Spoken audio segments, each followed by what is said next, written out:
হঠাৎ করে বিএসটিআই বা ভোক্তা অধিকার এসে যে এরকম ক্যামেরার সামনে জরিমানা করে দিচ্ছে, এতে করে কিন্তু একটা ব্যবসা প্রতিষ্ঠানের সুনাম নষ্ট হয়। সরকারি সংস্থাগুলোর কাজ হবে হচ্ছে ব্যবসায়ীকে কমপ্লায়েন্স রক্ষা করানো আর কনজিউমারকে সঠিক প্রোডাক্ট যেন সে পায়, নকল পণ্য যেন সে না পায়, এটাকে এনশিওর করানো। একজন উদ্যোক্তা এবং হচ্ছে একজন ক্রেতা দুইজনই প্রতিদিন এটা ফেস করে। হ্যাঁ, এখন এখানে কয়েকটা বিষয়, তবে আমি শুরু করার আগে I am sorry to say, এই যে হয়রানির যে বিষয়টা বলা হইলো, এটা সরকারি যে সংস্থাগুলো আছে তাদের চাইতে বেশি হয়রানির শিকার হয় মিডিয়া ট্রায়ালের কারণে, মিডিয়ার কারণে। সরকারি সংস্থার তো এটা দায়িত্ব কর্তব্য এগুলি চেকিং করা। হ্যাঁ, কারণ হচ্ছে যে এখানে দুইটা বিষয়। একটা হচ্ছে যে কিছু অসাধু ব্যবসায়ী আছে যারা হচ্ছে নকল পণ্য, বিভিন্ন ব্র্যান্ডের নাম দিয়ে নকল পণ্য বিক্রি করে। এখন যাদের কারণে যারা জেনুইন বিজনেসম্যান তারাও কিন্তু ক্ষতিগ্রস্ত হয়, মার্কেটে একটা বদনাম হয়, পণ্যের উপরে মানুষের আস্থা কমে, হ্যাঁ, কাস্টমারের ট্রাস্ট হারায়। তো সেইখানে এখন যদি একটা জেনুইন ব্যবসায়ীকে প্রোটেকশন দিতে যাওয়া হয় এবং একটা কাস্টমারকে যদি সেভ করতে চাওয়া হয়, দুইটা কারণেই কিন্তু সরকারি সংস্থাগুলোকে কিন্তু অ্যাক্টিভেটেড থাকতে হবে। এখন এই সরকারি সংস্থাগুলো তো অ্যাক্টিভেটেড থাকতেই হবে।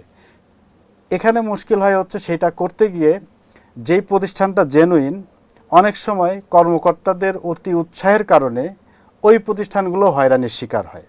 আর এই হয়রানির শিকারের সহযোগী হচ্ছে মিডিয়া ট্রায়ালের কারণে বেশি সহযোগী, এই হয়রানির শিকারটা বেশি হয়। তো এখান থেকে উত্তরণের কিছু উপায় হইতে পারে, এটা আমার দিক থেকে চিন্তা করলে আমি যেভাবে ভাবি, এখান থেকে বের হওয়ার কিছু রাস্তা আছে। এক নম্বর হচ্ছে এই যে অভিযান, এই অভিযানের আধুনিকায়ন করা। কীরকম আধুনিকায়ন করা? হঠাৎ করে বিএসটিআই বা ভোক্তা অধিকার এসে যে এরকম ক্যামেরার সামনে জরিমানা করে দিচ্ছে, এতে করে কিন্তু একটা ব্যবসা প্রতিষ্ঠানের সুনাম নষ্ট হয়, নাম্বার ওয়ান। নাম্বার টু হচ্ছে ওই ব্যবসা প্রতিষ্ঠানের মালিক যে, তার তো একটা সোসাইটি আছে, তার একটা ফ্যামিলি আছে, ইন পার্সন ওই লোকটাও কিন্তু হ্যারাসড হয় এবং ইন পার্সন তার পার্সোনাল ইমেজ নষ্ট হয়। ঠিক আছে, এইটার তো আসলে কোনো মানে নেই, কোনোই মানে নেই, এবং এটা কার্যকরীও নয়।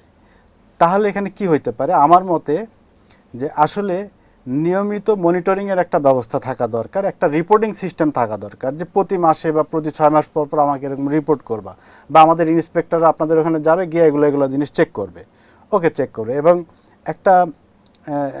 এবং সেইখানে যদি কখনো অনিয়ম অন্যায় হয়ে থাকে, সেটা অবশ্যই ওই ব্যবসায়ীকে আত্মপক্ষ সমর্থনের সুযোগ দিতে হবে, দিয়ে একটা অফিসিয়াল প্রক্রিয়ার মাধ্যমে এগুলাকে সেটেল করতে হবে।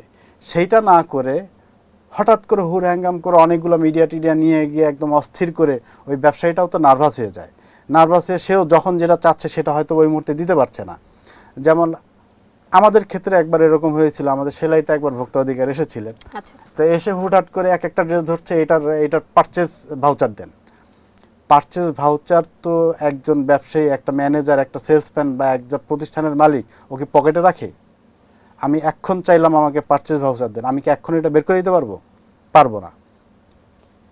1 ঘন্টার মধ্যে বের করে দিতে পারবো। যদি এটা 2 বছর আগের প্রোডাক্ট হয়, তাহলে হয়তোবা ওইটা আমার আর্কাইভিং সিস্টেমে চলে গেছে, তাহলে হয়তোবা আমাকে সময় দিতে হবে। কিন্তু ইনস্ট্যান্ট যদি বের করে না দেওয়া হয়, অতটুক ভিডিও কাট করে কিন্তু মিডিয়ারা এটা প্রচার করে ফেলে যে হইল এই ব্যবসায়ী এই পণ্যের পারচেজ ভাউচার দেখাইতে পারে নাই হচ্ছে ওই মুহূর্তের জন্য। কিন্তু এই যে বিষয়টা, এইখানে কিন্তু একটা যারা অডিয়েন্স, যারা দেখতেছে, যারা ভোক্তা, সে কিন্তু দেখতেছে যে এটা তো একটা বিরাট ঘটনা ঘটে গেল, এই প্রতিষ্ঠানকে আমি বিশ্বাস করতাম, বিশ্বাস হারাই গেল। এই যে বিষয়টা, এইটা এড়ানোর জন্য অনেকগুলো প্রিভেন্টিভ ব্যবস্থা থাকা উচিত।